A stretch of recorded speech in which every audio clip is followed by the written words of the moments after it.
insane. Crumbling towers, streets in flames, forgotten heroes, who knows their names? Broken futures, shattered dreams, end of times ain't what it seems.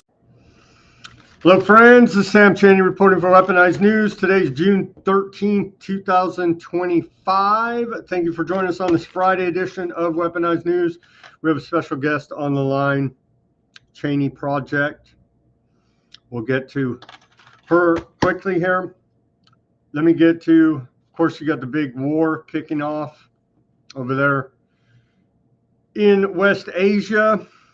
We've got Bilderberg meeting news. We'll go over their agenda, who's attending, and then of course tomorrow we have the No Kings protest. We have a lot going on tomorrow.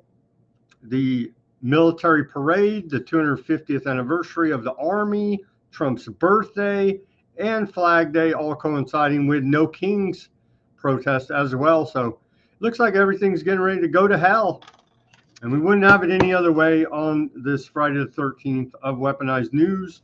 Let me get to this day in history quickly for you. I like this one a lot, actually. Going way back to the year 1381, on this day, we saw a poll tax triggering a peasants' revolt. Peasants' revolt, rebels enter London and, with local townfolk, attack the prisons, destroy the Savory Palace, and kill anyone associated with the royal government. In 1381, allegedly, due to a poll tax. Moving forward to 1774, Rhode Island becomes the first colony to prohibit the importation of slaves on this day. In 1865, President Andrew Johnson proclaims Reconstruction of Confederate States. In 1886, fire destroys nearly 1,000 buildings in Vancouver, British Columbia. In 1889, 2 feet of snow accumulates in Rawlins, Wyoming. That's that global warming for you. We've always been against climate change and global warming here, and that's more proof of it. 2 feet of snow in Wyoming in mid-June. And this is a crazy one. Every time I see this, I'm like, what? People were doing this? They were doing this, apparently. In 1920, "No babies, please," was a message put out by the United States Post Office alerting citizens, customers of the post office, that they will no longer be shipping babies through the postal service, because people were doing it at that time, sending babies as parcels of mail. And so the post office announced on this day in 1920 it would no longer facilitate that service. In 1933, the German secret police was established. Everybody's favorite, the Gestapo, by Hermann Goering. And so everybody does love the Gestapo out there. In 1942, the U.S. opens its official Office of War Information, headed up by Elmer Davis. And so we do appreciate the lies and propaganda coming out of the government about the war. At least at that time, they were a little bit more honest, and they called it war. Now they call it defense, of course. In 1979, the Sioux Nation receives $100 million in compensation from the U.S. government for Black Hills, South Dakota. And in 1997, Timothy McVeigh, the patsy set up for the Oklahoma City bombing, was sentenced to death by an Oklahoma jury. And then a little bit about our civil rights, and we'll get right to our guests and all this news for you. Civil rights, a big one. On this day in 1966, you have the right to remain silent. The famous Miranda decision, the Supreme Court decision in Miranda versus Arizona, decided on this day, is one of the most important and controversial decisions among many controversial decisions by the Warren Court. The Warren-led court lasted from 1953 to 1969. Famously, the court held that a person who was arrested and in custody had to be advised of his or her rights before any police questioning. Those rights include the right to remain silent, that anything he or she says can be used in court, a right to an attorney, and that one will be appointed if he or she cannot afford one. See the Miranda ruling for more on that. We also saw in 1971 the release of, or the publication of, the Pentagon Papers by the New York Times, exposing the many lies that the government told America about the Vietnam War. And then fast forward to 2013, the Supreme Court says you can't patent genes on this day in the case of Association of Molecular Pathology versus Myriad Genetics, brought by the ACLU. The Supreme Court unanimously ruled on this day that it was not constitutional for a private company to patent a human gene, which is a product of nature. And with that, do we have a segue? I don't think we have a particular segue today. A video. I guess let me just read to you, and then we'll get Chaney Project's take on Friday the 13th here. I know Sarah Connor and John Connor are all pissed off at me for using AI, but I had to use it on this one. So this is from Gronk on X. Friday the 13th is widely known as an unlucky day, but its occult meaning dives deeper into historical and esoteric roots. It is often linked to the divine feminine, with Friday named after Venus, or Frigg, goddess of love and fertility, and the number 13 tied to 13 lunar cycles yearly, symbolizing creation and transformation. Historically, the arrest of the Knights Templar on Friday, October 13th, 1307, is seen as a pivotal event symbolizing persecution of esoteric orders and adding a layer of mystical significance. Norse mythology also contributes, with Loki as the 13th guest causing misfortune, while Christian traditions link it to the Last Supper's 13 attendees, including Judas. And let's go ahead and bring on the Chaney Project right now. How are you doing this Friday the 13th? Pretty good. It's Project Chaney, but either way. Project Chaney. Got it. Sorry about that. It's okay. No worries. So what do we make of Friday the 13th? Is it something? Is it nothing? Does it bring bad luck on this day? Have you had any unfortunate incidents occur on Friday the 13th? I do think it's curious that it's Freya or Frigg.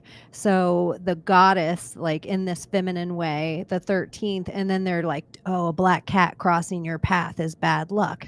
And it was said that this goddess had a cart and it would be pulled by big black cats.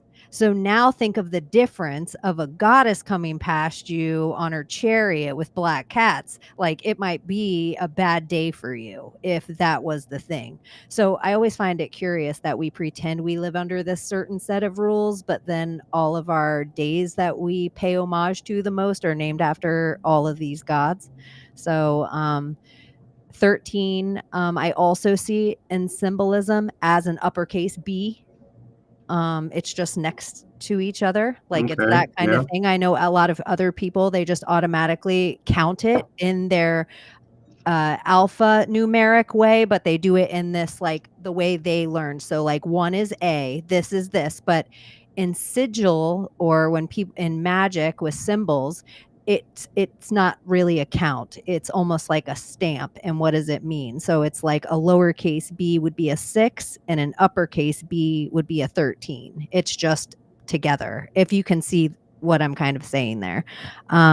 So I think the Templars get brought up a lot, and only the winners write history. So I always question the real story of the Templars, because it seemed like the Catholic Church hated the Templars, and I'm not a huge fan of the Catholic Church. So it's like an enemy of my enemy is my friend, maybe.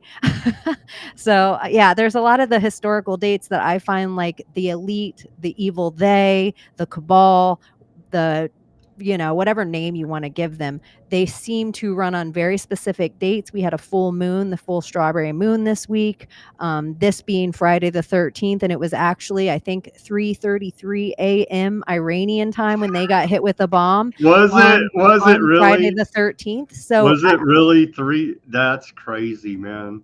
So it's like a lot of people have been up the whole day thinking this is yesterday. The dark occultists, that Satanists that are running everything, our world, they are following all this numerology, symbology, rituals. It's crazy. And 333, man. I kind of like this, that you kind of are, you don't really know who I am, and I don't really know who you are. And I'm wondering, am I going to freak out your audience right now? No, we're constantly, okay. Just to let you know, my reporting is that the government is a crime syndicate, and we're pretty much anarchists on the show, and we constantly report on the dark occultists, Satanists that are doing all this madness. We have the Charlie Robinson, shout out, he's my favorite anarchist. We have what, summer solstice coming up. I noticed it's on the 20th this year, not the 21st, so we're off like a day, but that's coming up next week, the official start of summer. So yeah, we're following all that, the satanic calendar, all the rituals that they're doing, and all the coincidences. It's actually a conspiracy, but yeah, noticing that a lot of curious events, let's just say, happen on their occult holidays, and they seem to be fulfilling rituals and getting some power out of it. They obviously know what they're doing. They're in control of this world, and people don't want to see it and wrap their mind around the fact that it's the same cult. It's been in control since before Jesus, even the Pharisees, whatever you want to call them, dark occultists, I call them. And they're master manipulators, psychologists, and they know what they're doing because they're in control right now. So props to them. But more people need to wake up to this. That's what we cover on the show, to try to get people to peel back the veil a little bit and see what's really going on there. Have you brought up the Gestapo as like one of the days in history? Today it was formed officially, the secret police. Yeah, I think it's interesting. In 1933, so there's those 3 threes again. Everybody talks about like an incoming police state or a 15-minute city or this kind of same idea of Big Brother. I was like, we are the media now. Media is one of their goddesses, so you're paying homage to something that you don't. Wait, tell me about this media. Who? Medea, it's like one of their goddesses. Here, I can look up. I'm like a Lego brain. A Lego brain. I listened to a lot of your shows. Not a lot. I don't know, 4 or 5. And you guys, you dig into the cult quite a bit. So.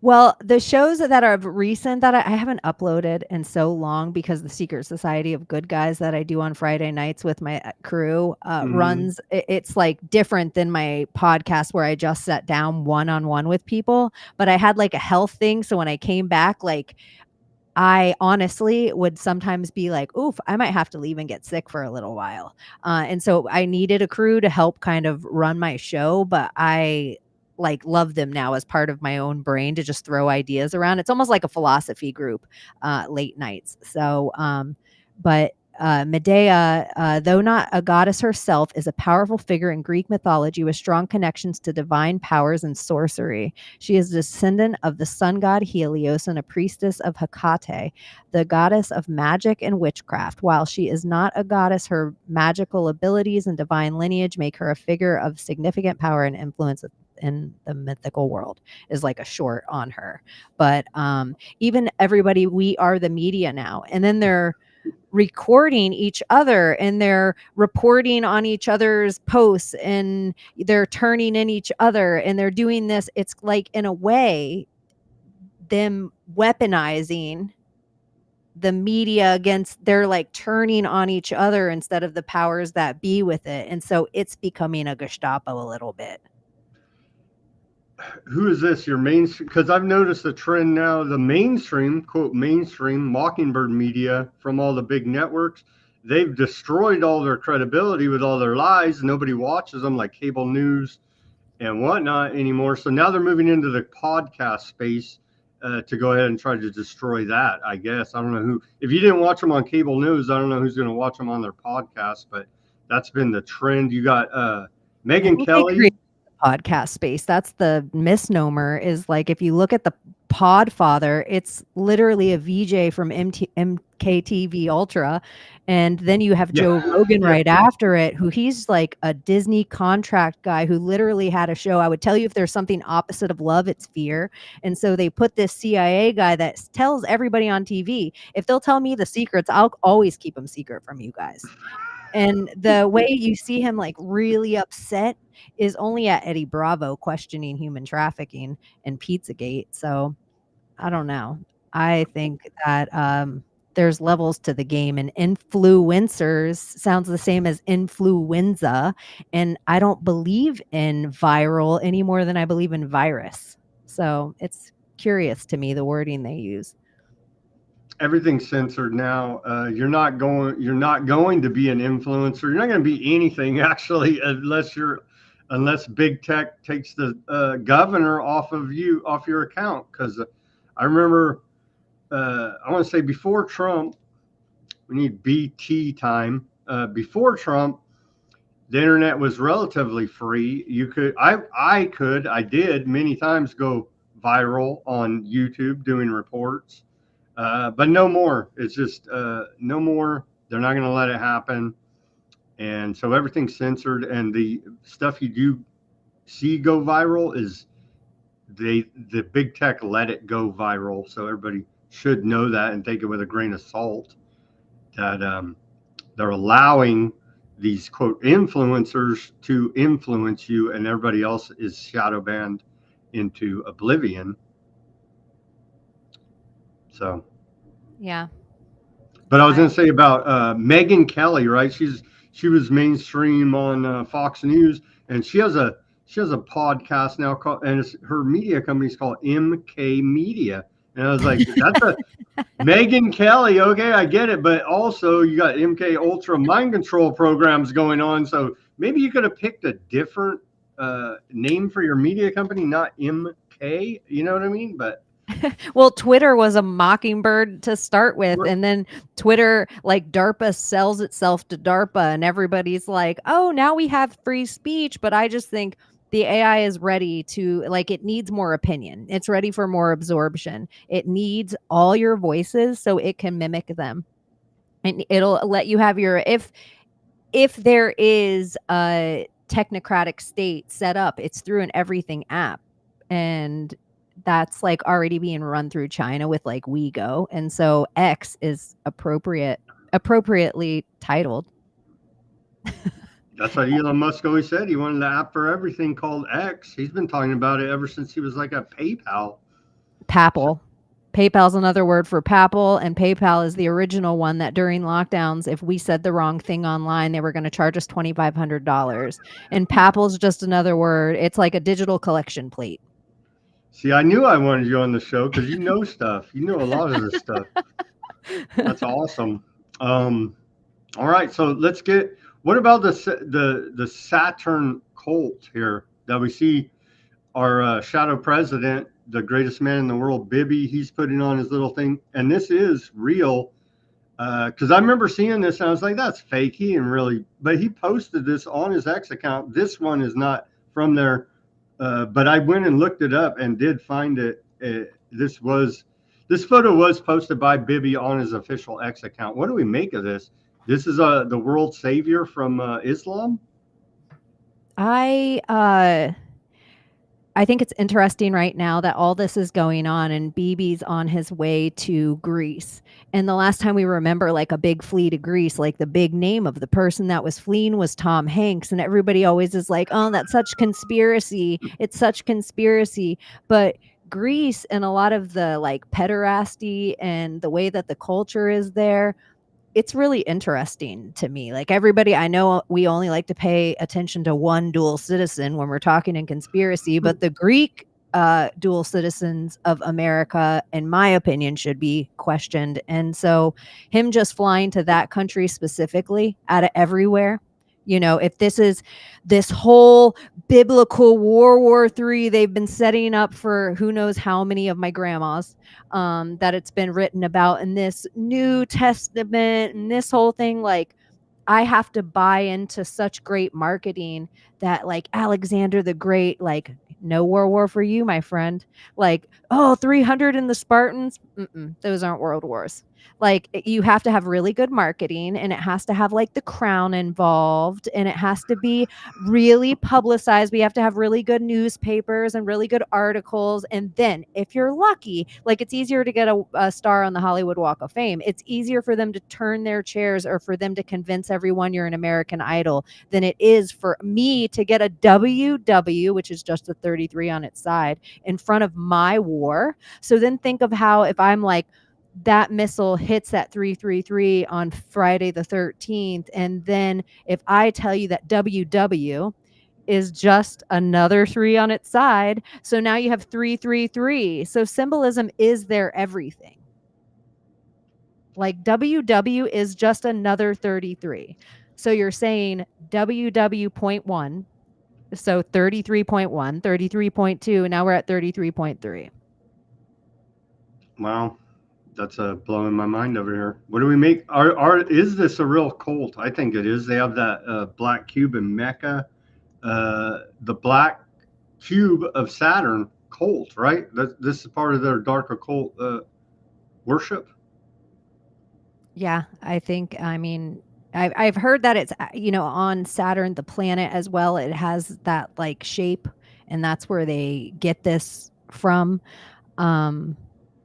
At the Twin Towers when they fell, and then they're replaced with black cubes, Wall Street and Mecca, and this. There it is, right there. Yeah, this always seems to be part of their thing. Saturn represents Kronos, and Kronos is the god of time. And if you look up any pictures of Kronos, like, or any art depictions of Kronos, he's always represented by like an old skinny looking Santa Claus man, and he has wings. So he is also like the fallen. They're telling you like this is this, but he also is time. So I think part of their spell is even replacing all the bell towers with clock towers, and us being in this realm, the only thing that Saturn or Kronos really controls here is time. I've heard that about the bell. Tell us more about the bells. I've seen reports they got rid of all the bells, but allegedly it was to help with the war effort because they needed the metal out of them. Are we buying that? Sometimes I wonder the principles of alchemy. I wonder if they're a lot more magical and mysterious than we would even understand. And so that some of these metals, when you look at them, they're conductive metals. We're conductive. We're just energy. And so when you see like knights in armor, it would be ridiculous to think that armor is the best. That's going to make you're going to be pliable and movable and a good soldier. Like, a ninja would take you down 1,000% of the time. Like, it's too damn heavy to even, you could barely move. It's just about magic. And so you have a conductive thing now that has a spell on it. And if you look up into ancient anything that concerns these metals, like even a key into a lock, they believed spirits would go through that hole in your door. And so the metal could hold a positive spell, so to speak, so that spirits couldn't fit through it. That's why your key was the same metal as your door lock, because it was supposed to be the only entrance into your door. The reason like brooms outside your door is because some ancient, like, this is Albanian stuff. I don't want to get it wrong, but I'm almost positive it's Albanian. They believe that you could count the like bristles, like a spirit would stay outside and count the bristles of a broomstick and not let like not go in the house. So you'll see people with like sand outside their door or a bunch of shells outside their door. It's something because spirits have to stop and count dark energies. Like the lower energies have to do these like really repetitive things. So this is all like, I don't know. So I think metal's conductive. And sometimes I wonder if like all of our guns here that were like, there's a gun nozzle behind every grass blade. I sometimes wonder if our lead is not way more powerful than they're trying to convince us that the Golden Fort Knox is. Real quick on, since you mentioned the lead, what about the idea? I'm sure you've seen it on the interwebs because there's a lot of crazy ideas on the interwebs. What about the idea that they took the lead out of the paint not for public health reasons, but so you couldn't have your lead paint block EMF signals, for example? Have you I think seen that's that? so true. You've seen that I'm theory, right? Yeah, I'm 100% on board with that. And then it's not only They that. don't care about our public health, don't right? care. They don't give a damn. They're like, suck on that freaking carbon monoxide that coming out of your. They don't care at all. But then They look act at like how they care, though. They have to act like they care. they take all of our old buildings, including the Twin Towers, and they ship it to other countries. They take all of our best fruit. They take all of our best wood and they ship it to other countries and then send it back to us like very bad cocaine. It's like cut with baby laxatives. So like now you have states that they had to wait forever to get their metal, their stainless steel sent to them from China, and the stainless steel so cut their roofs melted or rusted up. And so that's what I think. I think we had like mines and really precious metal here. There's a difference between precious and cut metal. And I think they took or they fleeced our American alchemy. I think every place has its own alchemy. I think you're supposed to keep your alchemy of that place. Like it's no suspicion to me that China comes here, like 2 Chinese ladies arrested with fungus in their ba. That's what I've been telling people happened to our orange groves in Florida for years. Like we grew the best citrus in the world. And now that's in India and China. So I think sometimes war looks different than people think it's going to look. But I think they're just like the wood in the Pacific Northwest. They cut the wood out of the Pacific Northwest. They ship it to China and China sinks it in the ocean. Like they're hoarding all the ingredients, all the alchemy. And so they try to convince us. And then what do they send us back? Plastic. And they have to convince us that we live in a world of scarcity. So we'll cheer on the depopulation and austerity measures put upon us by our government because we just don't have enough to go around. Yeah, they show us tickers, whether it be a debt ticker or a that which we cannot name ticker or a population ticker. And then we're like, oh my gosh, we're so overpopulated. The ticker never stopped, even though we went through a plague. The ticker never stopped. It never went in the other direction once, even though at the same time they were trying to convince us of a plague. And now at the same time, you have Elon trying to be like, oh, you guys, fertility problems. Yeah, because you guys just spread a trans agenda so that Elon could come up with the Tesla womb. Like, this is like the world I think we're in. Like, I'm like, this is not about your religions or sexuality. This is so they can completely control everything about who you are, because I believe they're not attached to source. And it's the thing they're most jealous of is that you're a little creature who can create attached to whatever name you want to give the thing that everybody else is attached to too. And they can't go back, whatever that is. And they're so spitting jealous of it. That does seem to be their one of their main motivations. Okay, let's move on to the war now. I don't know if they'll dance around calling it a war. They'll probably call it a ceasefire. Who knows? But now, according to Associated Press, so it's the official story here. Aardvark's ongoing attacks on Iranian nuclear sites. Generals and scientists killed 78 people and wounded more than 320. And that's the latest report we have coming out of Iran. The body count and the injuries, I'm sure it's going to be more than that. As attacks are ongoing right now as we speak. They're shooting missiles at each other. Should we play this? I was going to ask you, should we play this? And what do you think of it? The Albert Pike prediction about World War III. What do you think of this? Because it's been debunked as a hoax. But the same with the Protocols of Zion. That's been debunked as a hoax, but go read it and look it up. And it doesn't matter if it's a hoax and where it came from. Everything in there's true. You know what I mean? And I know. And who decide? That's where I'm like, if the thing's true, who decides the hoax? Snopes? The Pope? Well, they're trying to say we don't have a primary source document for this letter allegedly written by Albert Pike, Freemason Confederate top guy, to Manzini. I guess we don't have the primary source document, which is the letter, and so that's why it's allegedly a hoax. Should we play a short video of this preacher reading it? I have a longer version, but we'll play a short version here. For those not familiar, let me put it in context here for everybody. A letter written by a Confederate, he was the top guy allegedly for the Confederacy, Albert Pike at the time, Freemason, open Satanist, and top commander of the Confederate Army. Allegedly, he wrote this letter predicting World War I, World War II, and World War III to his friend Manzini. What's his name? Giuseppe Manzini. But apparently it's been debunked as a hoax. But anyway, here's part of it.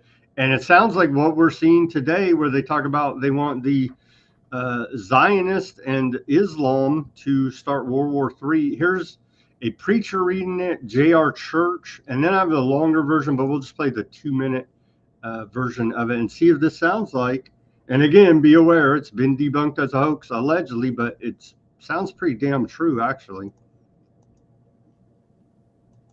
He's now thinking about this Third World War, and it says that it will be caused by the differences between the political Zionists and the leaders of the Islamic world. The war must be conducted in such a way that Islam, the Muslim Arabic world, and political Zionism, the State of Israel, mutually destroy each other.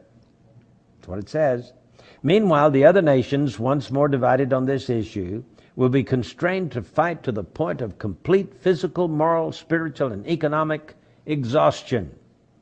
We shall unleash the nihilists and the atheists, and we shall provoke a formidable social cataclysm in which, in all its horror, will show clearly to the nations the effect of absolute atheism, origin and savagery, and of the most bloody turmoil. So he's against Christianity and he's against atheism.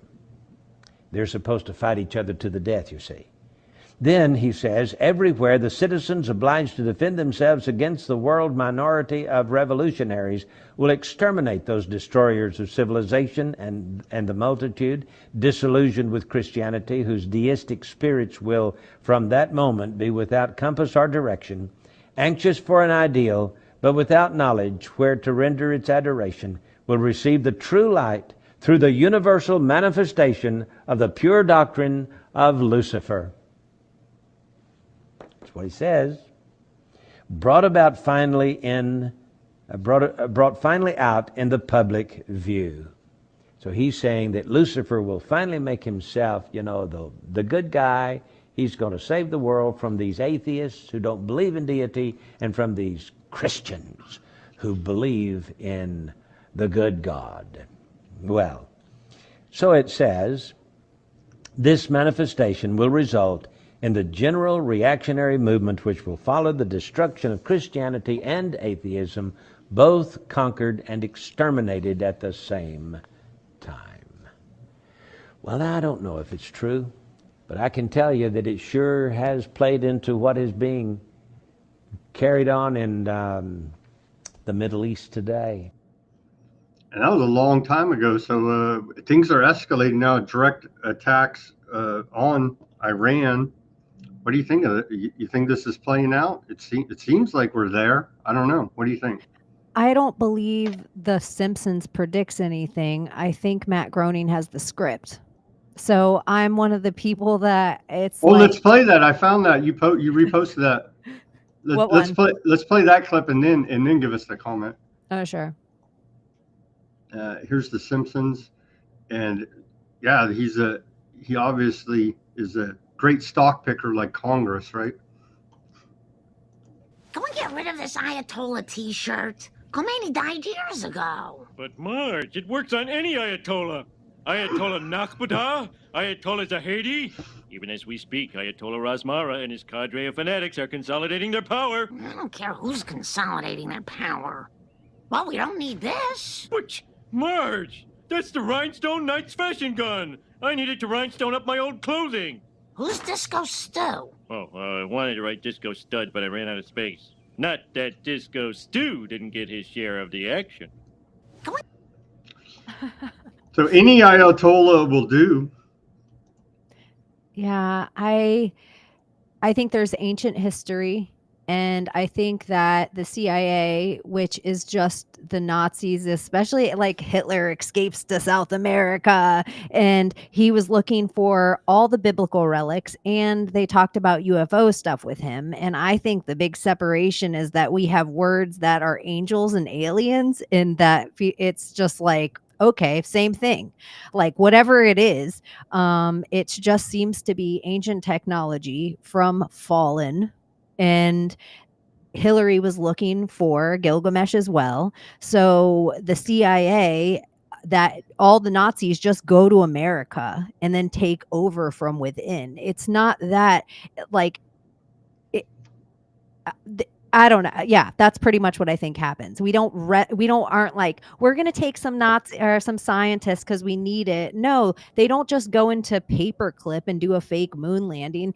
They go into all the university systems, and they go into all our big medicine, and they go into all our pharmaceuticals. Like, it's not just a few Nazis. The Prescott Bush is a Nazi. And so he is the CIA, and then his son runs it all the way through. And then Obama's grandfather is related to the Bushes, same as the Hinckleys. Like, I just think it's all that same story playing out again, essentially. So they're just looking for biblical relics still. And I think if you were in the collection of biblical relics, you got to go into Persia. And so the one left untapped place, also the one place on the planet without a central banking system, is Iran. So underground, if you look under all the places, I don't care if it's the West Wall, I don't care if it's Palestine, I don't care if it's China, I don't care if it's Vietnam, I don't care if it's Tampa, I don't care if it's Portland, Oregon.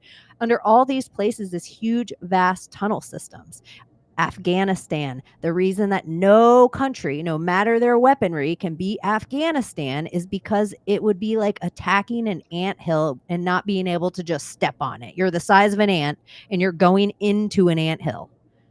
Like, that is like, we are under the assumption everything's on the surface, but our military's been training for subterranean warfare since like 2008 or something. So I just think we are in a subterranean war that we don't understand.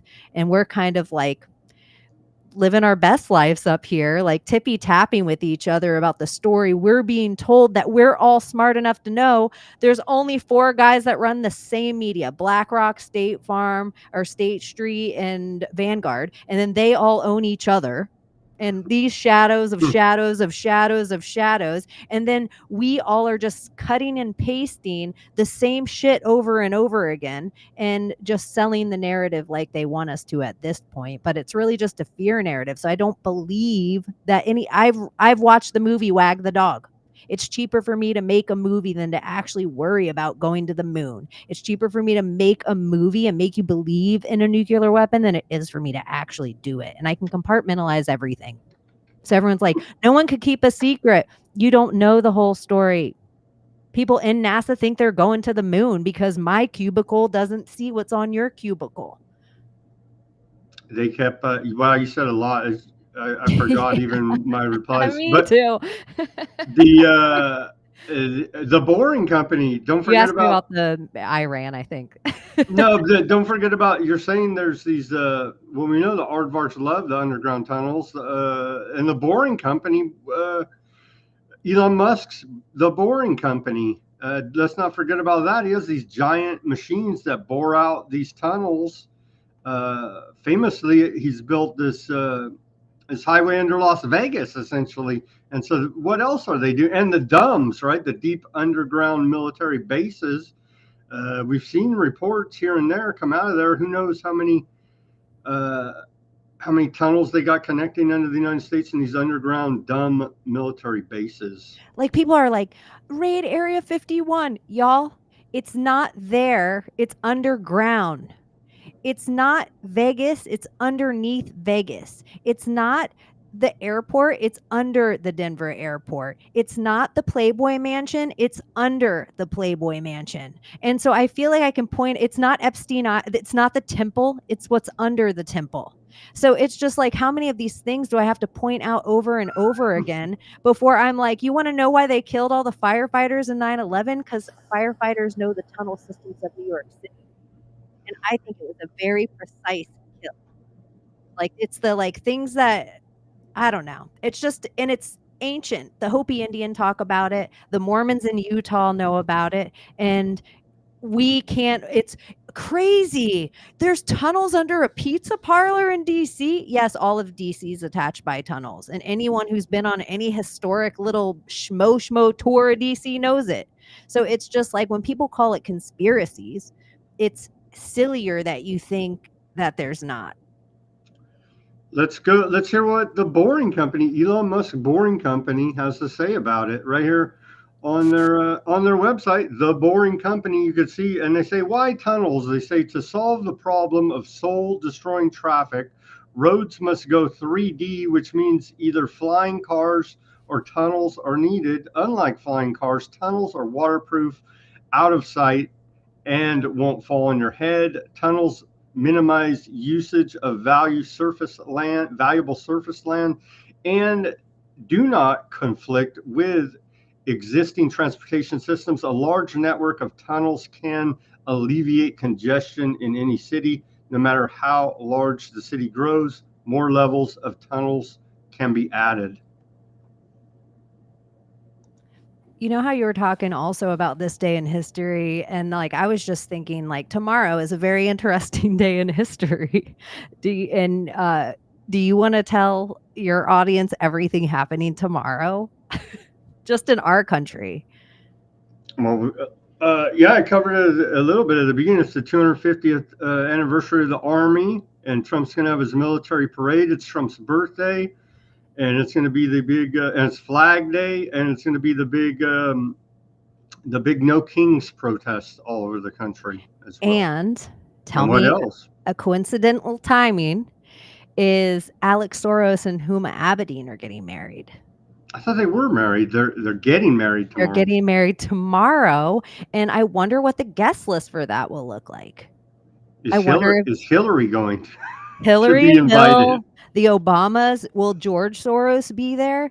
And I just have to say, just for the laugh of the entirety of this script, the street that the Soros residence is on is called Old Town Road.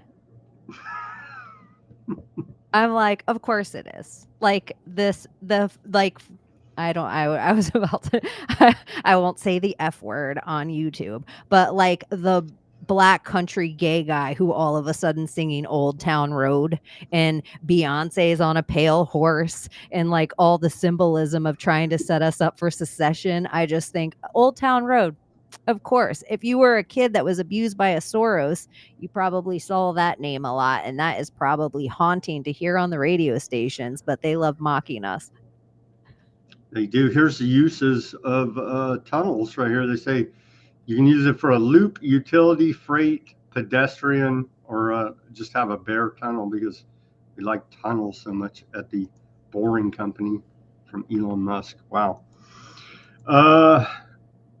Let's play this clip of Trump during the campaign. This is now Director of National Intelligence Tulsi Gabbard, rogue from the right of a comic book, right, with that gray streak in her hair. Yeah, that's so funny. It's witty. Here she is, flashback on the campaign trail, campaigning for Trump, guaranteeing us that he's a peacenik, he's the peace candidate. And so this is rather embarrassing now. A vote for Donald Trump is a vote for a man who wants to end wars, not start them, and who has demonstrated already that he has the courage and strength to stand up and fight for peace. Huh? What? What? Is Trump, is there a declaration of war from us or something? Not officially yet, but there's reports he roped Iran into thinking they were going to negotiate about their nuclear program and lulled them into a sense of security with meetings when the whole time he was backhandedly planning with Aardvark land to attack them. I don't know. That seems like a lot of conjuncture right now. I feel like we haven't really done anything yet, and well, we are shooting down their missiles. It's being reported. U.S. is, and then you have interception, but we're not striking anything. Not yet. Trump hails excellent Aardvark strikes on Iran, so he's totally pro for it, and yeah. I wonder if, but this is the Times of Israel. And this is Reuters. Like, this is starting to trust the same for media that I was just talking about. And they're quoting them directly. I mean, they could be lying and just making it up, but they're quoting them directly, saying Trump tells Reuters, "We knew everything about the Aardvark strikes on Iran."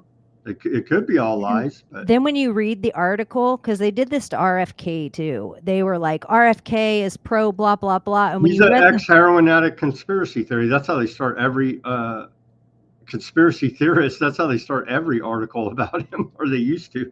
Yeah, or they'll just put some things in the article, and then his part will be quoted, and then they'll just fill in the art. Like the way that the news works now, it conjectures a whole bunch, puts a quote that has nothing to do with the interview that's there, and then they can put a headline of anything, and then Rachel Maddow can get upset about it, and then everybody on The View can talk about it, and everybody can run spaces and bot it and pay money so that it looks like a whole bunch of people care and are enraged. But I'm like, there's not that many people on X. I see the same people in every space.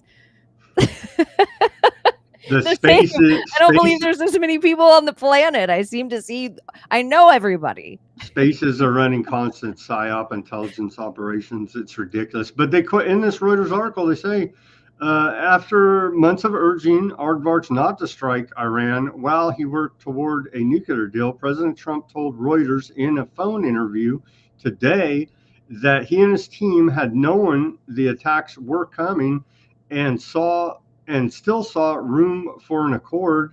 And direct quote from him, "We knew everything, and I tried to save Iran humiliation and death. I tried to save them very hard because I would have loved to have seen a deal worked out." So see, he's helping. And then he also went on to say they can still work out a deal. However, it's not too late. And Iran said there will be no more talks. Yeah, well, I'm sure they knew too it was coming. You would think. They had 60 days, and on the 61st day, the strike happened, and it happened to be Friday the 13th. It's not by accident. It's all very timed and ritualed, and then a military parade down the street. But I also think it's all, when people are like, we're being distracted, I'm like, with this. Like, our own country legitimately just had open borders with military age men pouring through it. And then we have this huge protest. And I don't think overall, because I've been involved in some of these and how they use an agent provocateur, we could just be chilling. We might even be yelling at each other, but we're being peaceful. They'll have some idiot come through that's one of them, paid Soros, and they'll throw a brick through a window. And now me and you get dragged by cops, and it's like a whole hullabaloo. And we were both on opposite sides. Now we're both against the cops, who it's because they think we broke a window. It becomes a whole situation that I think there's a whole bunch of agent provocateurs in the country. So it just makes me nervous. For people, I really don't care what their stance is. I just am like, careful, y'all. There's feds in them crowds, and they want you all to get in fights with each other and get hurt.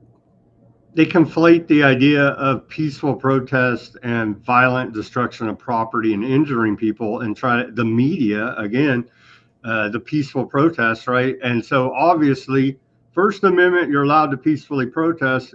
You cross over the line when you, like you say, throw a brick, you incite violence, you go beat people up, murder them. Even we saw during George Floyd, a lot of people were killed. I forget even how many, but they always provocateur to the. And I do believe the leaders of all these big groups, they're all feds, or at least funded by the feds. I They're agree.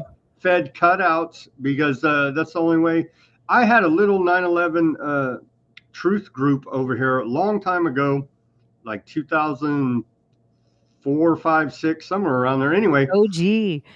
we had Richard Gage from Architects and Engineers for 9/11 Truth.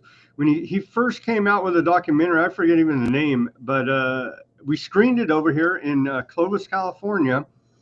And it was a bunch of information nobody had ever heard about 9/11. And I want to say 100, 150 people showed up to it. We screened it at the Veterans Hall over here. And everybody was fired up after that. Oh, the government just doesn't know. We're going to tell our congressmen, and they're going to investigate 9/11 because they just didn't know. Right. And so at that time, that's what we're thinking. Anyway, a bunch of people got all fired up after that, and they're like, yeah, let's do a meetup, and we'll figure out what's our next move. So we did do a meetup at Starbucks. Like 50, 60 people showed up. A lot of people still fired up, right? And then who comes along to that meeting? Two guys saying, hey, we need to go shoot cops. We need to bomb a federal building. And people are like, well, we're not into violence. We're just trying to tell our congressmen about the information we learned about 9/11 from this architect guy. We don't want to go fight the cops. What are you guys talking about? And so obviously those guys are provocateurs. They got kicked out of the meeting. But then that scared off a bunch of people. And they're like, this group's a bunch of crazy people that want to go fight the cops and bomb federal buildings. Yep. And so that right there was the old Timothy McVeigh. Yeah, he was convicted on this day. Timothy McVeigh, right? I've seen it firsthand too, where they send these characters in just to disrupt your group. And if they could have got somebody to go along with it, they would have loved that too. They would have said, "Here's the instructions how to make the bomb." To go the Portland Christmas tree bomber is that exact scenario. And it was Oregon was one of the few states that wouldn't allow, I can't remember the exact rule, but it was like raids or something like that. There was like some little state law that didn't allow the FBI to just do something. And the Christmas tree bombing took away that law and made it like completely null and void. And it was a setup, just like you're saying. Like they ignited like one excited 16-year-old, and they were like, here, we're going to show you how to make the bomb. We're going to give you a van. We're going to send you money. We're going to give you the keys. Here, we're going to show you where to park it. We're going to yell at you when to press the button. So it was like such a setup. And it's like this poor young kid with like grown ass agents. Crazy. And then they say, well, look, we need more funding because we just saved you from a terrorist attack. Well, you guys didn't. There was a report, I want to say about a month ago, same routine. We stopped a terrorist, and then you read further in the report, it's like the FBI had contacted him, and it's like, well, they provocateured the whole damn thing, man. Come on. The whole thing. It's like a problem, reaction, solution, and they control all the narrative. And then it's like whoever never let a good crisis go to waste. And so I'm like, every once in a while, kooky stuff happens. But most of the stuff, especially if the news tells us about it, completely coordinated. I believe that too. There are organic events, but anything that's being amplified in the news media is totally provocateured and controlled. Here's a funny headline out of Aardvark Times. Tel Aviv confirms today's Pride Parade is canceled. Very sadly. They're very, very sad they were not allowed amid the missile strikes by Iran. They're not allowed to have a Pride Parade today. So I'm sure now Iran's a bunch of bigots. So another reason to want to bomb them, I guess, due to canceling the Pride Parade in Tel Aviv.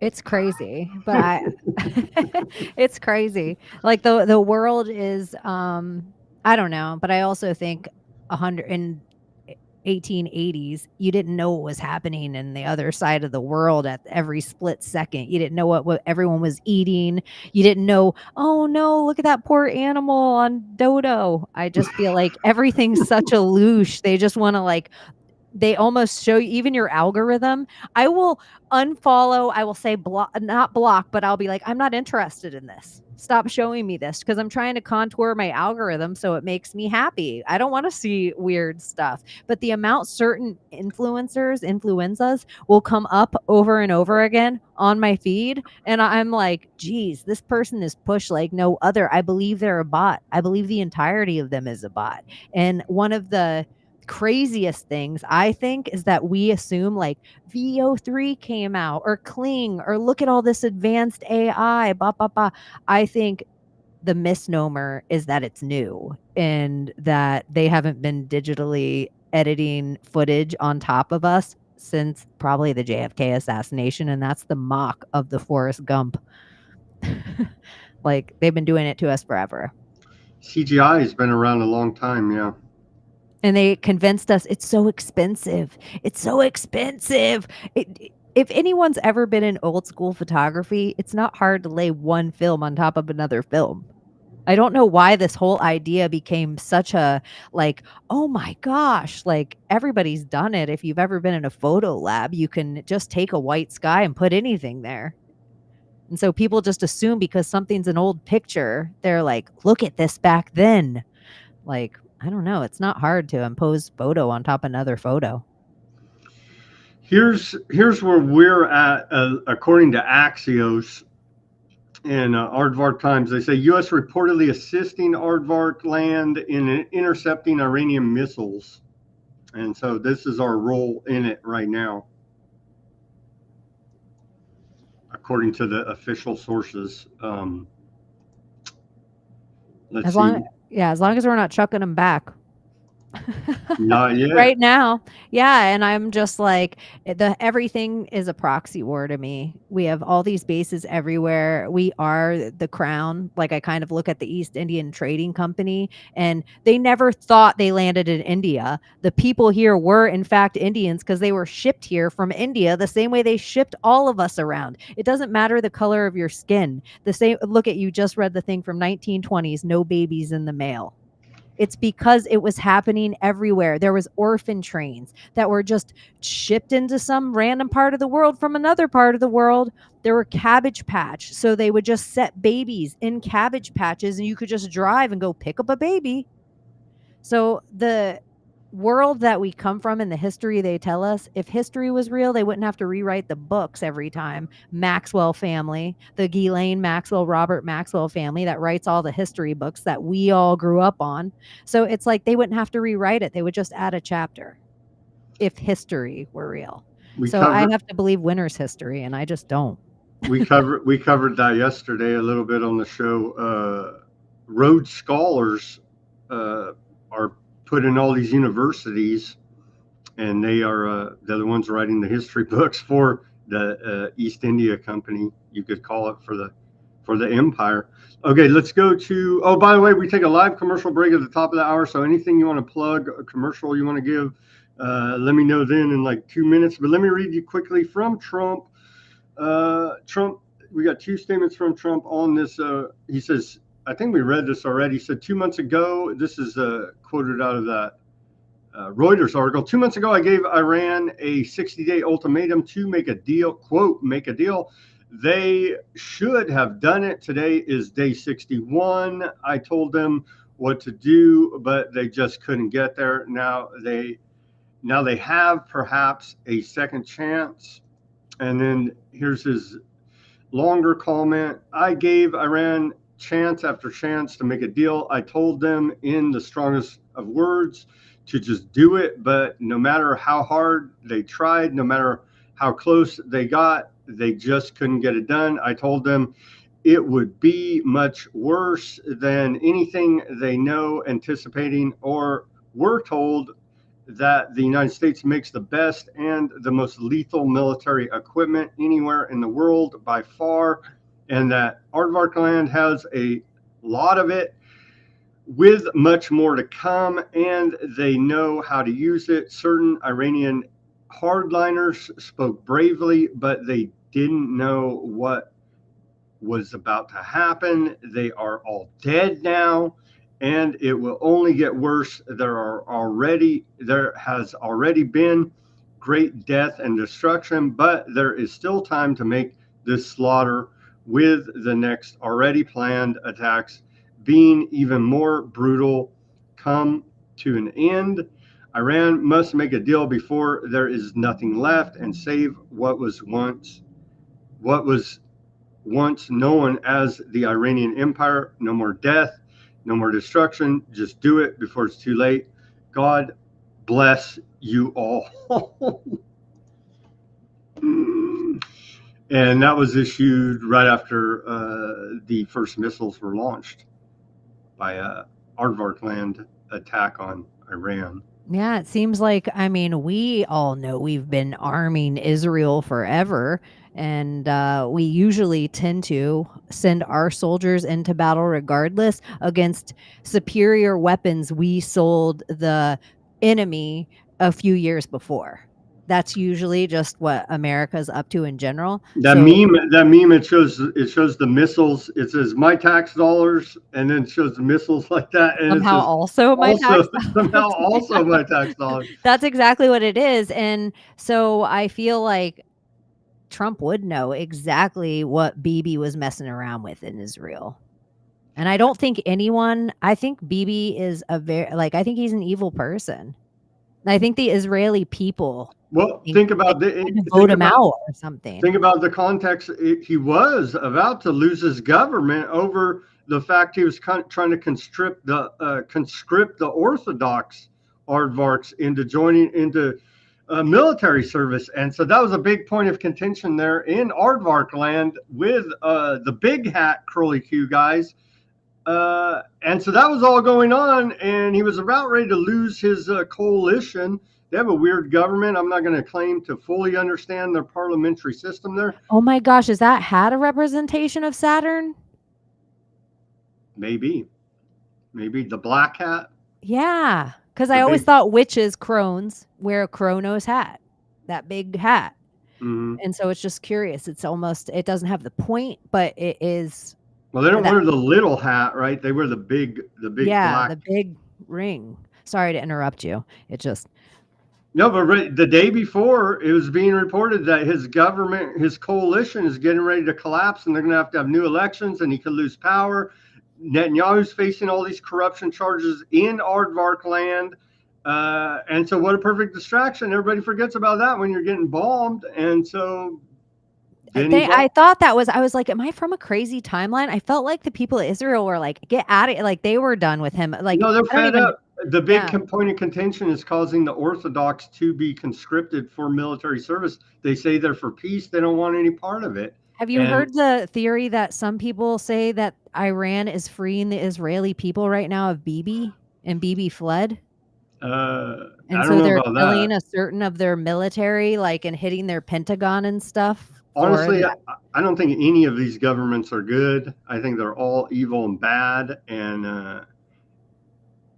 us poor peasants suffer the consequences. Okay, let's take our live commercial break, and we'll plug your stuff. And let me plug my stuff first. On this Pride Month, we have the holograph sticker for Weaponized News, all the colors of the rainbow there.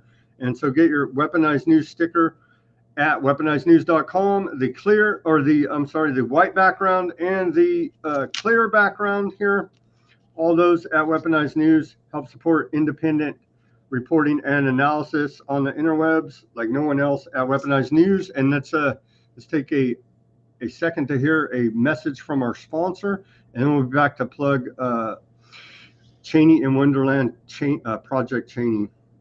Here is Abazaba Enterprises. Running a small business feeling overwhelmed by numbers and paperwork? Abazaba Enterprises has your back. Our expert business solutions include accounting, QuickBooks support, payroll, taxes, and top-notch consulting. Let us handle the details so you can focus on growing your business. Business Solutions Accounting, QuickBooks, Consulting, Payroll, Taxes. Call 559-577-9250. Call Abazaba Enterprises today at 559-577-9250 for stress-free solutions. And we're back. What do you got? You got anything to sell? What's your commercial? Give us your pitch. You can go to projectchaney.com. Chaney_in_Wonderland on Instagram, and I'm always on X running around. I do a couple shows. I do one, Tinfoil and Tokens, that you can find, where we talk about crypto and some conspiracy.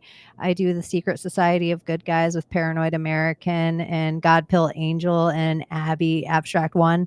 And then I do my solo show. You can if you want to hang out with like the smartest chat ever, on the YouTube, Project Chaney on Friday nights is like some of the coolest people around the internet. And they're really like my favorite reason for showing up is because that specific chat room is just so fun. They teach me new things every week. And so, yeah, here we are still. All right. Awesome. Okay, moving on here with the more news. What else did I have? We have well, I saw people posting. They were saying Iran was going to have nuclear weapons like 30 years ago. There was a report out of, I want to say like 1995, a report out of the New York Times that said Iran is 5 years away from having a nuclear weapon. I've been saying on the show that ever since 9/11, they've been telling us in 2 weeks Iran's going to have a nuclear weapon. And so the Leave the World Behind movie, the Obama movie on Netflix, predicted Iran, so I can't. It's just too on the nose. Like everything on Netflix, it just happens to be exact propaganda. I just can't. Lines in the sand about nuclear weapons feel the exact same to me about a space race. So I have to believe in a whole bunch of Barbie houses being blown down, but a camera not, for me to believe in nuclear weapons. And then I have to believe in this whole tale of Hiroshima, Nagasaki, blah. Our nuke's real. Yeah, let's get into that. Our nuke's real. They've been using that fear ever since the Cold War, right after allegedly we dropped atomic bombs on Hiroshima and Nagasaki. Even after they said we surrender, it doesn't matter, killing 100,000 plus Japanese.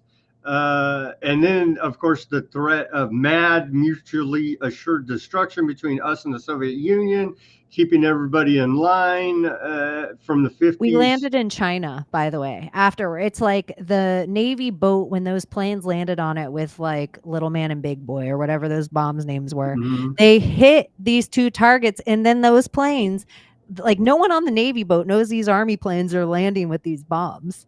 And then after they drop them, they land in China. And we think we know the whole story. I can't. I almost can't. It feels so silly. The whole entire thing just feels like more ways for you to fleece my money. We do know they can blow stuff up pretty big, but can we have this whole mutually assured destruction where, Russia launches all their intercontinental ballistic missiles, and then 10 seconds later we see it on the radar and ours launch, and then it's thermonuclear war, nuclear fallout, so on and so on. Everybody knows the story of the fear mongering of that happening. You can't have the UFOs until you have the nuclear threat. It's part of the movie story. The aliens have to come either save us, or we direct our weapons together as unity toward the aliens. So part of the Independence Day script is, oh my gosh, this is going to get nuclear. Do you remember the 80s miniseries V? Yes.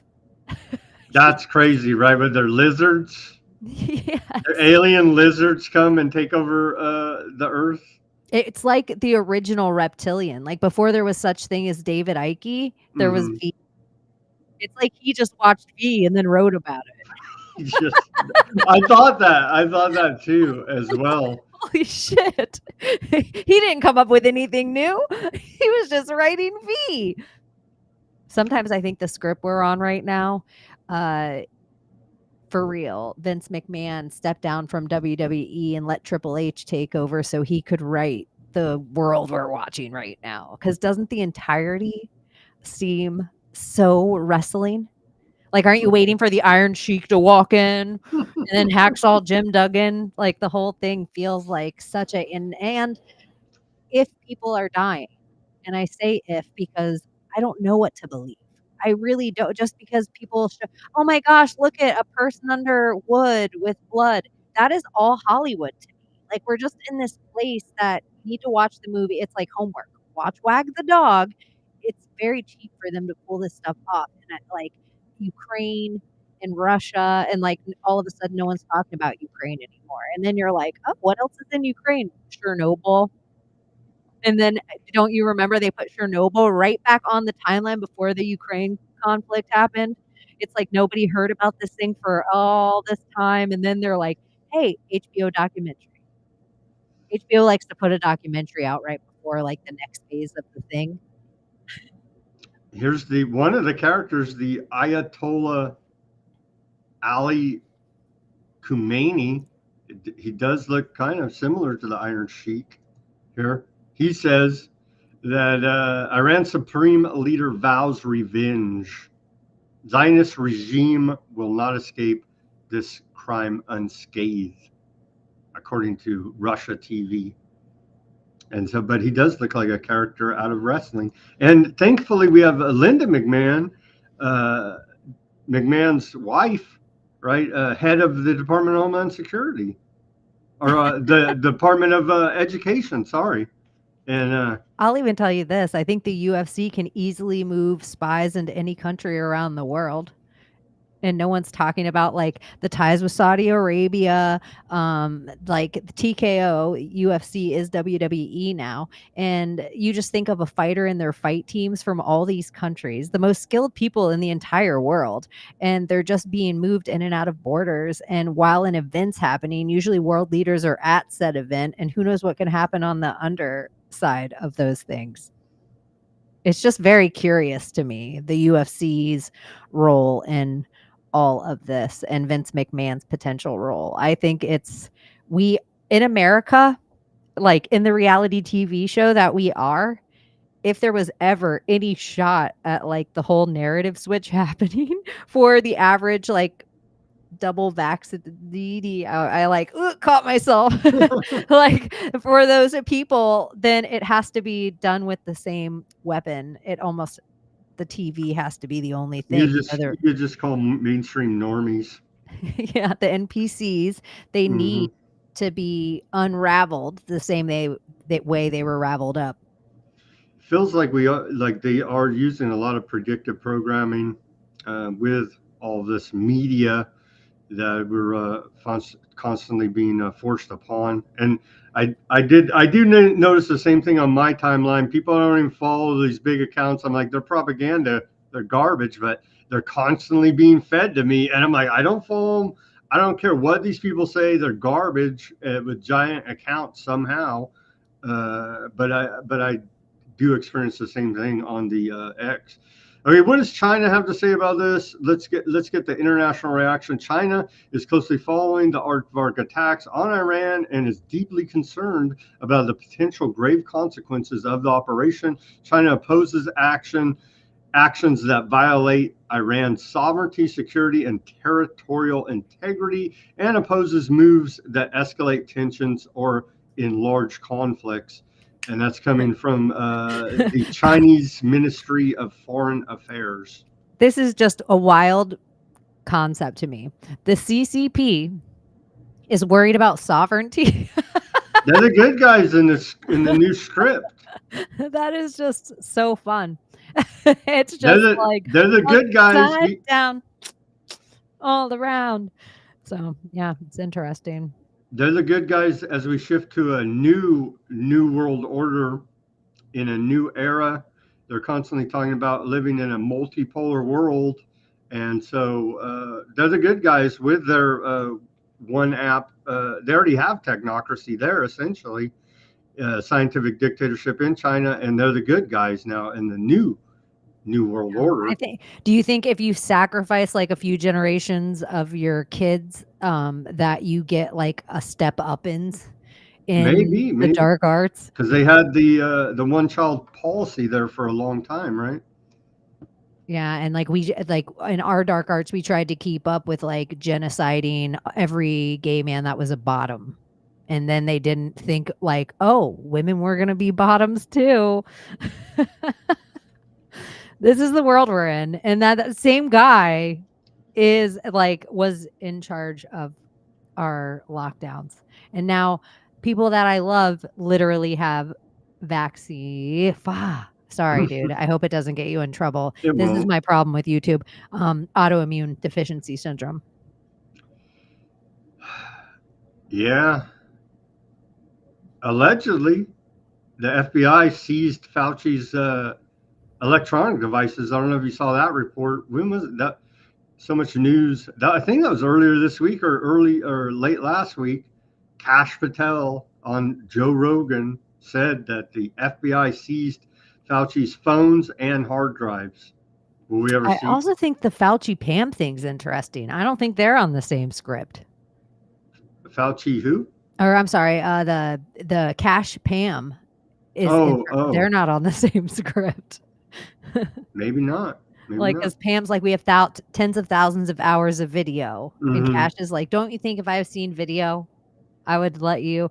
But it almost is like everything we ever heard about the mob is if you went into witness protection, it's almost a guarantee that they would have to say you died. Oh, I have to play along with this script now because our number one informant, the one who turned in all the evidence for us to have Ghislaine in a medium security prison in Florida, not New York. This is a big thing too. Why not New York? The one prisoner that's not kept in New York, I think it's curious. Club fed, because that's a lot easier than cold winters in New York prison. It'd be in Florida for one thing. It seems like that Luigi and Diddy, like they would want to keep all their prisoners in a similar little, like for their story, they keep them all together. But she's already through and through, and she's not staying in a NY prison. I just think it's because NY is dirty through and through. I think Florida's a little trying to. I know we have our dirtiness here too, but I think there is states that are trying to like clean up certain parts of their counties. Congratulations to you there in Florida for banning fluoride in your drinking water. That is a great public health achievement. Yeah, I think there's only a couple states that have done it. Utah and Florida are the two, and there's legislation, I think, in 2 or 3 others right now. It makes me sad. I just learned this maybe this week, and you can still add fluoride to your water. Don't be sad about it. No, that something about chemtrails, and that even if your state outlaws chemtrails, your state only owns a certain amount up of the sky. So they can go even higher than that and still they don't have jurisdiction over the airspace. Yeah, correct. Yeah, I just learned that in the last week, and I'm like, of course. Like, it was almost like when you learn something and you're like, oh, that was dumb for me to not know it. Of course. Like, I didn't think about it. I thought, yay, free of spraying. No, I see it up there. But you know something else I've learned recently about the old chemtrails is that the majority that we see are actually contrails. That is pollution from commercial jet exhaust is actually what it is. I believe in maybe that too, but then I also believe there are clandestine geoengineering operations going on, but the large majority is we should be campaigning to stop the dirty exhaust of commercial airlines, as well as against clandestine geoengineering operations. And like spraying on us all sorts of things. Sometimes I wonder with their chemtrails if they're writing sigils on us that we can't see because we're underneath it instead of above it. You know how there's those things from ancient tribes that they write stuff on the ground and it looks like you're like, what is this? Why did they do this so big? And you can only see it from above. Yeah. Yeah. Sometimes I wonder if they're not doing that over us.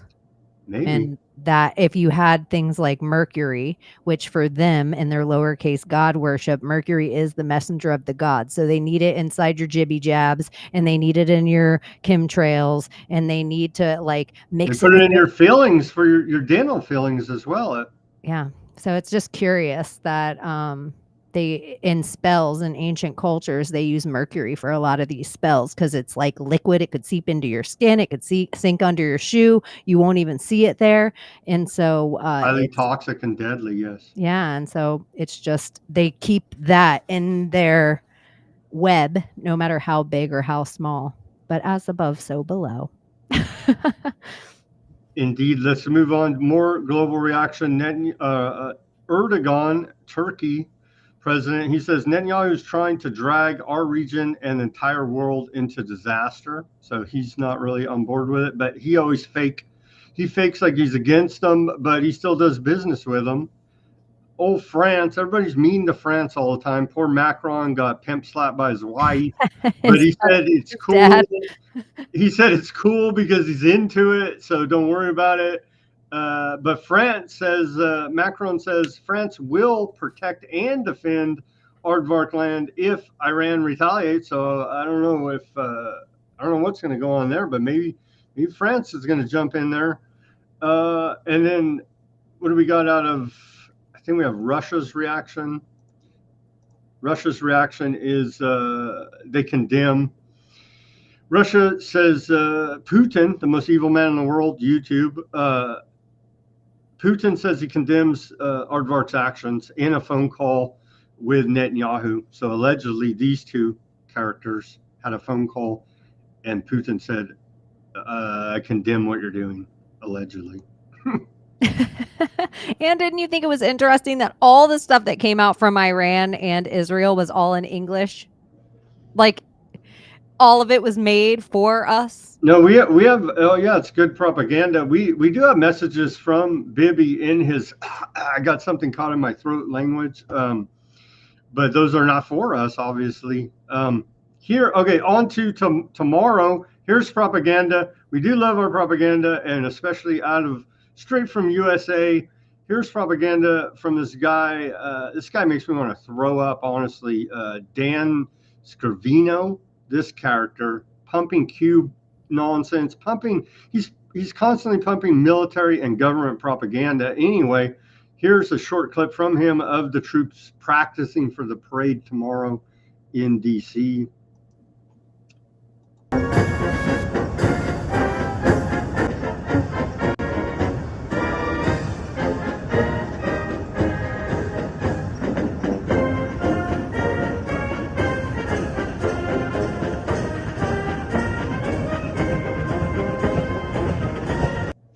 Our poor U.S. soldiers, will there be an attack on the parade tomorrow? Either real, staged, totally fake? What do you think? I don't think so. No? No, I think that this is so coordinated at this point in kind of because the rumor is Iran has, like we were talking about earlier, all these military-age men that were allowed to cross the border, and Iran has sleeper terrorist cells all over America, is the fear out there. I do think there are infiltration in America all over in all sorts of cities and whatever. I do think a lot of it has been thwarted already, just with certain. I think Soleimani was an interesting killing, especially with Iraq back when. That would matter heavily right now, especially because Soleimani was one of the guys they said had the nuclear key if Iran had a nuclear weapon. And I also think like certain of the arrests that are made public where all of a sudden they're like, oh my gosh, this administration's so racist, and then we find out later this was like a head person of MS-13 or this was a head whatever of. I think a lot of the moves have already been made, and I think if something crazy happens tomorrow, it's at Huma Abedin's wedding. Maybe. Let's hear this short video from what's her name, Carrie. Iran. What about if I'm Iran? Wouldn't you missile a Soros? Not that I'm calling for any kind of violence. Obviously, peace and love, peace and love. He's a top general in the whole Western structure. Yeah, you would target a Western elite for sure. But who's to say I believe in these governments at the top levels, they're all in the same secret societies together, literally laughing at us, blood ritual sacrifices, sending the poor off to die in their wars, whether you're black, white, or Iranian or whatever the hell you are. They all see us all as cannon fodder at the end of the day in their elite secret society circles. Let's watch this. I found this is a good video. I thought a mashup, a quick report about a minute long. It's from a gal on the X called Carrie Wedler. Let's watch this about the military parade tomorrow. We are honoring the 250th anniversary of the greatest fighting force in history, the United States Army. Let's see what freedom-loving patriots are making this glorious celebration possible. According to the America 250 Commission, which is helping the Army with their party, sponsors besides hardworking taxpayers include Palantir, best known for helping build the encroaching digital militarized surveillance prison domestically and abroad. Goldman Sachs, best known for their role in the 2008 financial crisis and influence over multiple presidential administrations and many lawmakers with their revolving doors. Lockheed Martin, one of America's most cherished military-industrial profiteers, best known for plowing through billions of dollars in Pentagon contracts for their janky F-35. Oracle, another government welfare whore whose CEO envisions a total surveillance state for humanity. These corporatists all love America so much they spend millions on lobbying for influence over its government. I was getting a little bit concerned that these politically entrenched giant corporations don't really care about me or my freedom, but they're funding the Super Special America Party, so...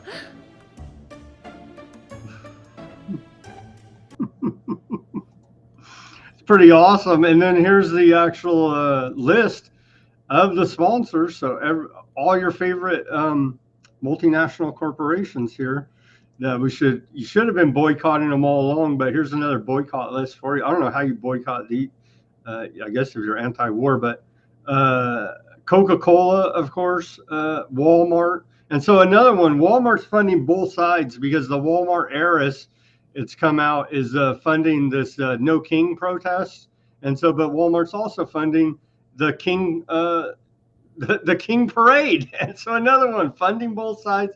There's your UFC, of course, as you were mentioning earlier, Palantir, everybody's favorite technocracy software, Coinbase, surprisingly, for the crypto, Goldman Sachs, Oracle, sadly your Dodge, Chrysler, Jeep. And then, of course, Lockheed Martin. And then Scott's, of course, we wouldn't have it without our GMOs and glyphosate sprayed on everything for America. So there's the great patriotic sponsors of America 250. What do you make of this? The weird part, it says the U.S. Semi-Quincentennial Commission is a federal, like at the very bottom of that website, and it says, is a federal commission established by Congress to plan and orchestrate the 250th anniversary of the Declaration of Independence, which will occur on July 4th, 2026. So it's not even... They're a little bit off, right? Yeah, so I think she just made her video maybe about a wrong thing with bad research. Maybe she should start talking about the 250th anniversary of the Declaration of Independence and then backing that. Because I think it might be she has the wrong 250th. Because the military is actually born before our country. So the Army's birthday is in, tomorrow, and then the Marines is in November, and that's 1775, and then our country's Declaration of Independence is signed in 1776. So she's just a year off, just about a wrong 250 maybe on her research. Are you going to the nokings.org protest to loot and assault police officers tomorrow? I believe in manifestation. So just because you put the word no in front of something doesn't mean you're taking it out of power. So to me, I look at them doing a big ritual for a king. And I think that I don't live under the same royals that I was just talking about before, because the royals are the same Germans that they push their own people out of Germany and out of the Netherlands and out of in all the Dutch people too. They took 10% of their own population and sent them to America and sent them to South Africa. And then they pretended they were English when they changed their name from like Saxe-Coburg or something to Windsor. Gotha. Yeah, so they just are pretending they're English. And then you have this whole Winston Churchill thing that comes in during the whole time. It's like the crown needs the destabilization of the Middle East because the crown has always been at war with Persia. This has always been the thing. So it's like almost like Israel is like this huge, like they may, like the same people who rewrote the Bible, the King James version of the Bible, which is really just Mary's son that Elizabeth kind of like steals his name and then prints it in leather on the book, bigger than what the book is about at all, King James, to let you know. So like the whole entire thing has to be a sold religious war to a country to like be the military powers, but Ukraine is just saying UK, United Kingdom, reign, and that is just a war on the crown on Russia. It's just encroaching you in on Russia. So I just think we are being sold a bill of goods, and everybody thinks they're finding the right information. So no kings. I don't king. I don't queen, unless you're talking about cards. There you go. No kings protest tomorrow. In America, we don't do kings. And then here are those sponsors. So these people think they're fighting the establishment, but this is the establishment. Are all these NGOs and nonprofits and unions?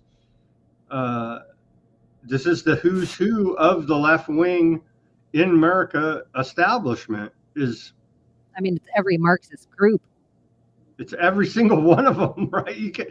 So a lot I never even heard of before, but there's a whole lot of them here on this list of sponsors for the No Kings, and some big unions as well. This is the nurses union. That's very big. That's a clever logo, like a heartbeat. I'm a graphic designer too. I always appreciate that's clever for nurses union. Mm-hmm. This United Nurses Union, it's really big. Of course, Planned Parenthood, everybody loves them. I bet you if you looked up the United Nurses Union, they were super pro the trans agenda and super pro pushing the jibby jabby. Oh yeah, they're pro everything the establishment has for you. The SEIU. Resist Trump. the SEIU, that's just ridiculous. Why do public employees need a union? You're not working in a freaking coal mine. You're working in an office doing corrupt government work. But somehow, and I found this one funny as well. The Sierra Club, they're old school environmentalists pushing that climate change. But yeah, it just goes on and on and on. But all these people are fighting back against the system. That's who's sponsoring it. The system, just your left-wing side of it. It's just ridiculous. So somehow our tax money's paying for this, for the military parade, and our tax money's paying through NGOs, nonprofits, and unions. Our tax money's paying for the resistance against it. Again, we see this. Part of it, I wonder, like, to get so many military troops there for a military parade, I'm almost wondering where they came from. Like, are they all just from local bases, or have we drained some bases and places that people are unaware that we have taken our troops out of? Because one of the things that Trump was always harshest on is Biden withdrawal and how he did it and told the world about it from Afghanistan, and how he'd never do it that way, that his troops would all arrive safe and no one would be any of the wiser, and he'd make sure that we brought the equipment home too. Wouldn't that be curious? Because where's all this stuff coming from? Some of the trains that I've seen, one, I like that I saw spray painted on the side of the train. It said, "Fuck Fauci and Gates." And I was just like, okay, guys, I see you. But I do wonder, like, this is a lot of equipment in one place. It's all in the New England area. And the LA thing, they shut down Hollywood to run this movie we're watching right now. I just don't buy any of it. I feel like it's all a stand down. But New York is what I am scared for. And then, like, when the big scene goes down, they always are going to Big Apple it. That's pretty good. They shut down Hollywood to give us the, yeah, well, yeah. It does appear so. Let's see. Well, the tail. Let's take a look at this real quick. A tale. This is right from the official White House, right? Trump administration. They say a tale of two agendas, and they're replying to Ron Wyden. Of course, he's a senator out of Oregon, I believe. We'll read his. He says a tale of two agendas. While Republicans are working to kick 16 million people off of their health care to pay for billionaire tax cuts, Democrats want to improve health care for moms and kids, bring down costs, and crack down on fraud. And then, of course, the White House reply here is a tale of two agendas. Well, President and Republicans are working to give hardworking Americans the largest tax cut in history and strengthen Medicaid for the vulnerable. Democrats want to usher in the largest tax hike in history and keep 1.4 million illegals on Medicaid. What do you make of this ridiculousness? Even the amount of dead people that were on Social Security, and like Social Security, where people are like, that's socialism. For me, if I am to have any money taken out of my check, I want to take care of the babies that can eat and like make sure moms and dads can get like a foothold. I'd like to pay for free education so they can get a foothold. And I also feel like at some point people can be old and they can feel secure. Like as a tribe, as a community, as a village, I don't mind. But also all those people paid into the thing that they're getting shrapnel of now, shrapnel of something. Like they literally paid into this huge collective group 401k that the government's been fleecing with dead people for comfortably over 50 years. And then who knows how much illegals. So it's like, I think the things they always have us fighting with each other about, we could have more than enough money to take care of each other. More than enough. We have more than enough to send. Name the country that starts with an I and how much we've sent them. Name a country that starts with a vowel and how much we've sent them. And that would be more than enough money. Name the amount of money that we've done on bailouts back when, after just the Obama Bush bailouts, was $220,000 per American, not per taxpayer, per American, man, woman, and child. So where are we at with that number now? I have to keep believing in another ticker of, sorry, bitch, I paid my bills. Like, you can't debt me twice. It just doesn't even work in my psyche to make me like, oh, I'm so nervous. Who's the debt collector that's going to come?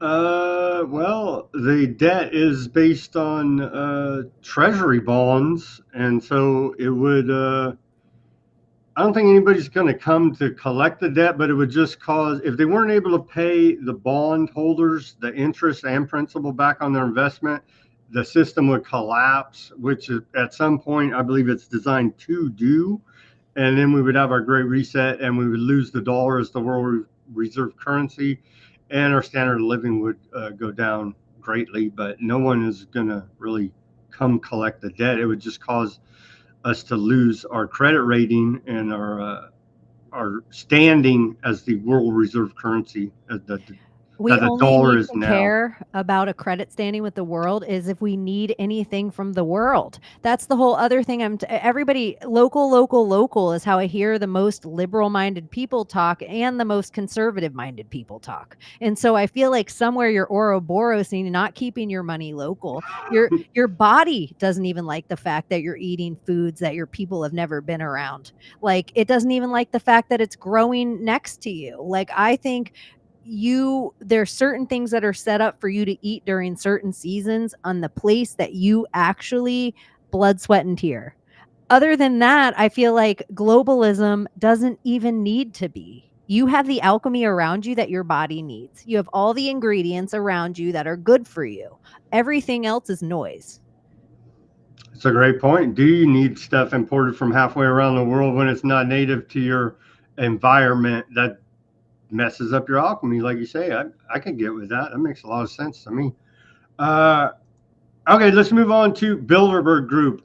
They denied it for many years that it even existed. You're a crazy conspiracy theorist if you said that powerful interests meet up and make plans about how they're going to hold on to their power and further the agenda. Now it's public for, I want to say, maybe the last 4 or 5 years. Bilderberg Meeting has a website, and so here is their the official website of Bilderberg meeting, which is happening today, the 12th through the 15th.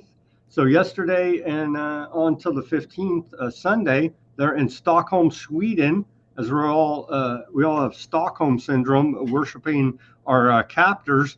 But here is the official agenda released by the Bilderberg group, bilderbergmeeting.org. You can see right there. Everybody can go there and look at it. And so here's the official agenda of the meeting: transatlantic relationship, Ukraine, U.S. economy, Europe, Middle East, authoritarian axis, defense, innovation, and resilience, AI, deterrence and national security, proliferation, geopolitics of energy and critical minerals, and then, of course, everybody's favorite, depopulation and migration there. What do you think of the agenda set at the Bilderberg group meeting? Is this going to benefit us in any possible way? I don't know if it ever has, except for whatever video comes out. It's like, well, we know what to prep for. It's like every time they meet up, whatever they say, we're like, oh shit. Like, what are they up to? But it is curious that it's all happening all right now. I also think it's funny that didn't like Greta Thunberg and that other poker player that they made famous online when we were in lockdown, Bulgarian, didn't they get locked down by Israel? Did they already get sent away, or Greta got deported? She got intercepted. Her aid flotilla that was headed toward Gaza was intercepted in international water, and they deported her. Yeah, they didn't even let her. I thought they let him stay there. Like, I thought they held him captive. I didn't know they just grabbed him and deported them both.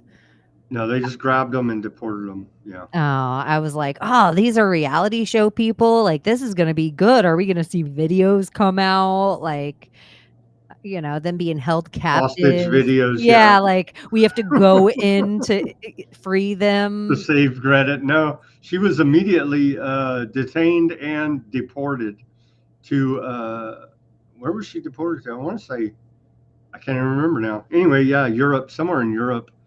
I find it interesting. They actually list depopulation on their agenda there. The last item. Like, who's going to the Bilderberg this year? That's a good question. That's the next tab we have open. Love it. That was a great segue. Stacey Abrams, right? She's constantly running for governor of Georgia, constantly losing and saying that you can't say that elections are rigged, but if she loses, it's rigged against her. You better believe it. So treason there by, I don't even know what she does now, just run around and community organize, I guess, and lose elections and claim everybody else is an election denier. But Stacey Abrams, and from America, more people, of course, The Atlantic, what a propaganda outfit that is. So you got your media there. But the most interesting, honestly, if you go all the way, where is he at? Old Thiel is there. Peter Thiel, everyone's favorite transhumanist and behind the scenes puppeteer of our Vice President, J.D. Vance. Peter Thiel of Thiel Capital is attending there at the Bilderberg group meeting. And so that's very, and then of course, Google co-founder, basically CIA, Eric Schmidt is there now. Now he's Relativity Space Inc. CEO and executive chair. See, like if Iran really wants to do some damage, not that I'm calling on violence. Yeah. There's a bunch of assholes right here, right? If you I spoke Chinese right now, so I could send out some secret orders. If you were really against, Western hegemony and all this, as you claim, you're the great resistance against this, then there's a target of all your top generals right there at Bilderberg as it flies under the radar when everybody's attention is on the rockets being lobbed back and forth there in West Asia. So, yeah, you would think, hey, there's a bunch of bad guys that you guys say you hate. You know what I mean? It does beg the question, why are they allowed to go about their business, no big deal, from all the terrorists out there in the world? I know. It's so crazy. Like the whole entire thing. Like the whole thing just feels too scripted. Even the movies that have all been set up, they all feel like so scripted, like so on the nose. Like people will be like, "Oh my gosh, you just said that." And I'm like, "I just feel like I read the script. It's not, I don't feel like I'm predicting anything. I just feel like, and here's what comes next in the movie." Like even Kanye makes this whole What's up with Kanye? What? zhoosh, and then he gets called into the Diddy trial today. Yeah, he's a good guy. We're told, but yeah, he's saying that Diddy's a good guy. So what's going on with that? I haven't followed that close, but just sick stuff, abuse. He's abusing everybody around him. Diddy is basically, is all the testimony that I've seen. Horrible sexual abuse and so on and so on. Just abuse, abuse, abuse. What do we make of that? Why is Kanye now backing up Diddy and saying lay off him? And actually, I think I saw lobbying for Trump to give him a pardon as well. I saw that too. I don't know. Sometimes I think I feel like he's just trying to be like a chaos agent in it. Like even with him and the girlfriend where she's like naked at award shows. Her boobs are always hanging out. Yeah. I think she is a Tesla bot. And so I think he's provoking her to get arrested so that can be another story. She does look like a MK Ultra victim. You know what I mean? Bizarre behavior. Yeah, just always out in public, half naked. Who parades their wife around like that? And we're supposed to say, "Oh, you're a great guy. We respect you." It's like, no, you're he married the Kardashian coven. You just first, don't get right? in and get out. And then he also was part of the Gay Z squad. He's the one who like gave Taylor Swift her big boost up by taking the statue out of her hand and saying this should be Beyonce's. And so then you have a whole Tay Swift. Like he's playing his role, right? He's playing his role. I think so, a little bit. Even down to George Bush hates black people.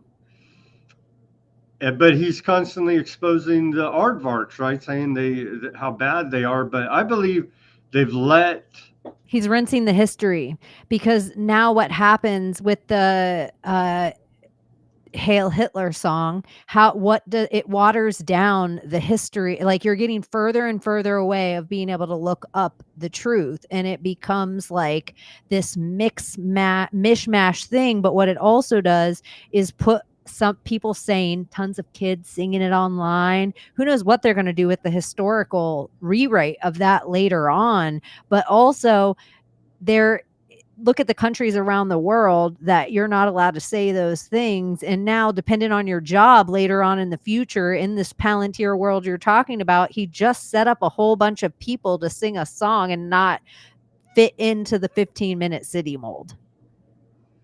Almost on purpose. I've been saying that for a while. Wait.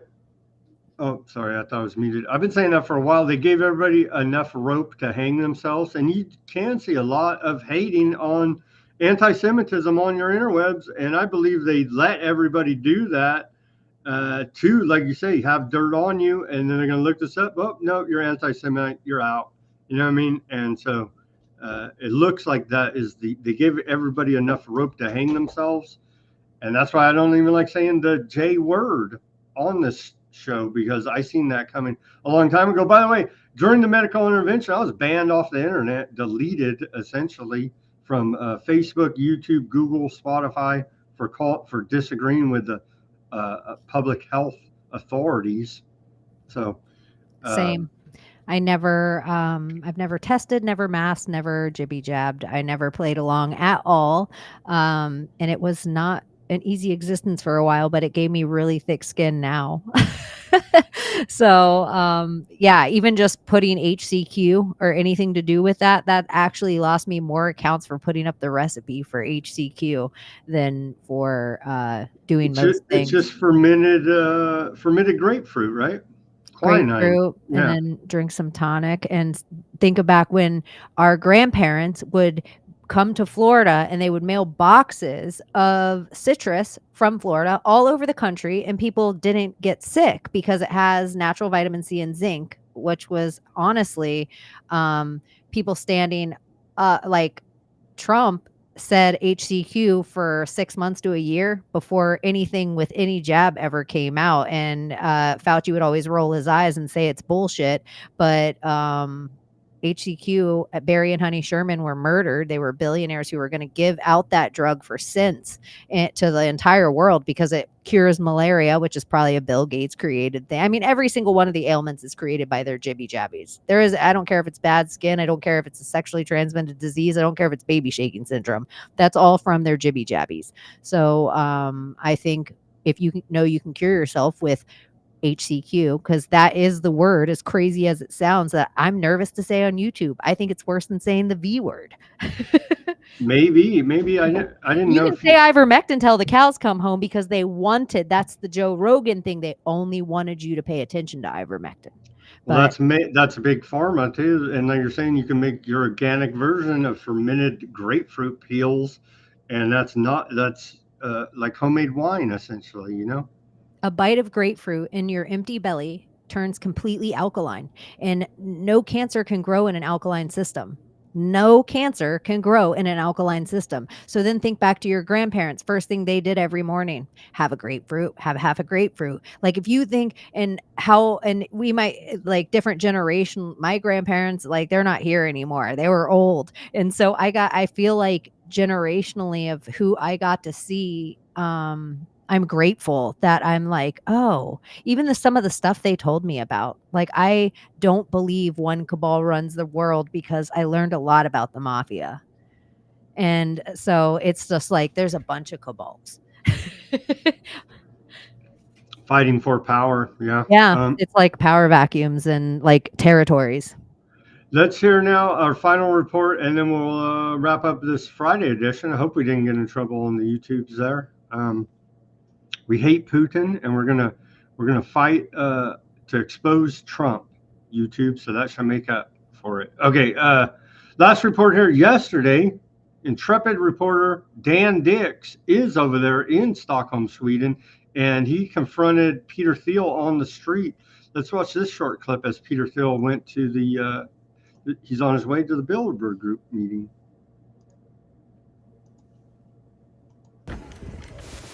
Mr. Thiel, do you have any comments about Palantir's surveillance of the American people, sir? Or any of your connections to Jeffrey Epstein? I think people are rather concerned about that last particular one. You're setting up a Big Brother surveillance system, and people know it, sir. Do you think the American people want this surveillance tech being used against them?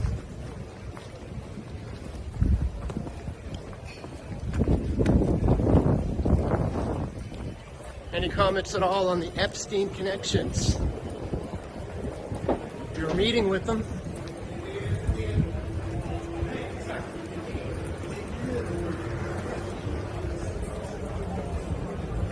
People are waking up to what you're doing there, sir. That's why we're here covering this.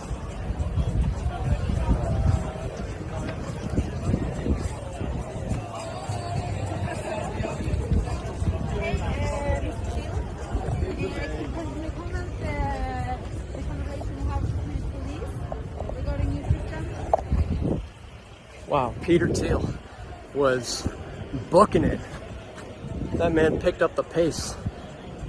The second the word Epstein came out, it seemed he started getting a little faster. But stone cold Peter Thiel. He almost walks like of course, co-founded Palantir. He almost walks like should Dan Dix have been terminated for asking those questions? I think it's awesome. I love that the world is just even entertaining themselves with looking more into every single person, and they should follow them. They should, like, I think whatever surveillance state they tried to set up for us, we set up on them and we flipped the script. I don't believe they're more powerful than us. I just think they've convinced us that they are, and they've used their illusion. They used our illusion against us. It's a small group at the Bilderberg group meeting, but they're all in these key positions. Oh yeah, we also we missed when I scrolled through it quickly. Your friend and mine, he saved our lives. I don't even know how many times. Old Albert Barola, CEO of Pfizer, will be there as well, and so we could thank him for saving the world. Who knows how many times he has saved the world? But yeah, it's a very small group of concentrated power that you can see there, and they should all be publicly confronted about their big brother Orwellian technocracy, scientific dictatorship they want to set up. And I wish somebody would get in there and ask them, why is depopulation a line item on your agenda? What is up with that? Like, you're concerned about depopulation? That just... They're going to talk about depopulation because the next step of the transhumanist agenda is that's part of the reason that they wanted to break the matrix, and matrix is another word for mother. So they kept repeating it over and over again, and you have two trans guys that are doing it.